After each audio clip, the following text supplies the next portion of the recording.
Greetings, Physics 2001, Spring 2020 students. This is the introductory little mini lecture for your lab for this coming week. So this lab is called Experiment 16. It is the linear expansion lab. So this is just a very brief overview because this lab is quite straightforward, I would say. The physics that you need to know is basically covered in lecture 22. It's the thermal physics and specifically determining the coefficient of linear expansion. So the key point here, the takeaway from this lab, is that an object expands when it increases. And the linear expansion, so how much the length increases, or the radius, is expressed by this thing called the thermal expansion coefficient, typically given as alpha. And the alpha is going to depend on your material, where the SI unit for alpha is inverse Kelvin. So this just describes how much does your object expand in a linear dimension. So not a volumetric, but a linear expansion for a given temperature increase. So the change in length of a rod, for instance, is equal to this linear expansion coefficient alpha times the initial length of the rod times the change in temperature.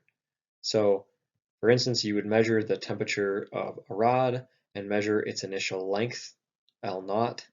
You would then increase the temperature of the rod by some change in temperature and measure how much the length has increased, and then that gives you all the information you need to calculate this linear expansion coefficient. Keep in mind that the diameter is also a linear dimension, so if we ask you how much the diameter expands, the same equation applies, except for you would be using the radius. And so your fractional change in length is going to be your linear expansion coefficient times the change in temperature. And a key point here is that because the SI unit is inverse Kelvin, your temperature really should be in Kelvin. Now you can get away with it being in Celsius because there's just a constant offset between the two. So using Celsius for delta T works just fine. And your length, as long as you're using the same units for the initial and final length, then it actually doesn't matter what units you use there. And just as a reminder, why would you care about that? For instance, in roads, or not roads really, but in bridges, there's quite a bit of thermal expansion and contraction going on. And so that's why you need these joints, these thermal expansion joints for bridges. The lab itself, there's not a whole lot to it. So this lab was designed mostly to work with the experimental apparatus. That's what takes most of the time, is actually heating this thing up and cooling it down and doing the measurements. Here, all of that's provided for you, so probably you can cook up a spreadsheet and hammer this out relatively quickly. So what was done initially is you'd use a meter stick to measure the length of the rod. Because you care about delta L over L, this length doesn't need to be measured very precisely, so you just use a meter stick to get the length. You'd measure the temperature with a thermometer.